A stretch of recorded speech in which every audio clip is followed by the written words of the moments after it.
നമസ്കാരം, പ്രവാസി മലയാളിയിലേക്ക് ഏവർക്കും സ്വാഗതം. കൊറോണ വൈറസ് വ്യാപന പശ്ചാത്തലത്തിൽ ഗൾഫിൽ നിന്ന് നാടുകടത്തപ്പെടുന്ന പ്രവാസികൾക്ക് സൈനിക നിരീക്ഷണം നൽകാൻ നിർദ്ദേശം. കേന്ദ്ര വിദേശകാര്യ മന്ത്രാലയമാണ് സംസ്ഥാനങ്ങൾക്ക് നിർദ്ദേശം നൽകിയത്. ഇത്തരക്കാരെ സർക്കാർ നിരീക്ഷണ കേന്ദ്രത്തിൽ കൊറോണ രോഗവ്യാപന പശ്ചാത്തലത്തിൽ വിദേശ രാജ്യങ്ങളിൽ നിന്ന് നൂറുകണക്കിന് പ്രവാസികളാണ് ഭാരതത്തിലേക്ക് എത്തിച്ചേരുന്നത്.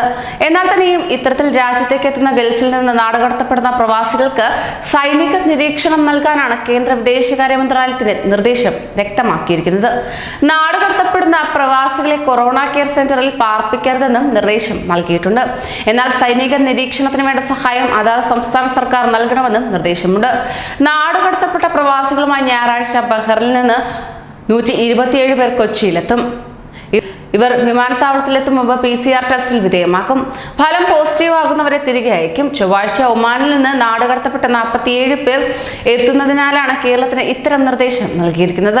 യാത്രയിലുള്ള 47 പേരെയും ഒമാൻ സുൽത്താനേറ്റ് തെർമൽ സ്ക്രീനിംഗ് നടത്തും. UAE-യിൽ നിന്നും ചെന്നൈയിലേക്കുള്ള പ്രത്യേക വിമാനത്തിൽ 294 പേരാണ് ഇത്തരത്തിൽ തമിഴ്നാട്ടിലേക്ക് എത്തുന്നത്.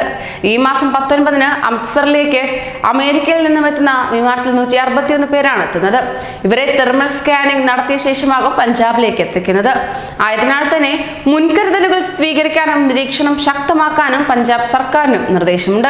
ഇത്തരത്തിലുള്ള നൂറുകണക്കിന് ആളുകൾ കേരളത്തിലേക്കും എത്തുന്നതിനാൽ ഇതിനായുള്ള നടപടികൾ സർക്കാർ തലത്തിൽ ആരംഭിച്ചതായാണ് ലഭ്യമാകുന്ന വിവരം. കൂടുതൽ പ്രവാസി വാർത്തകൾക്കായി ഈ ചാനൽ സബ്സ്ക്രൈബ് ചെയ്യൂ.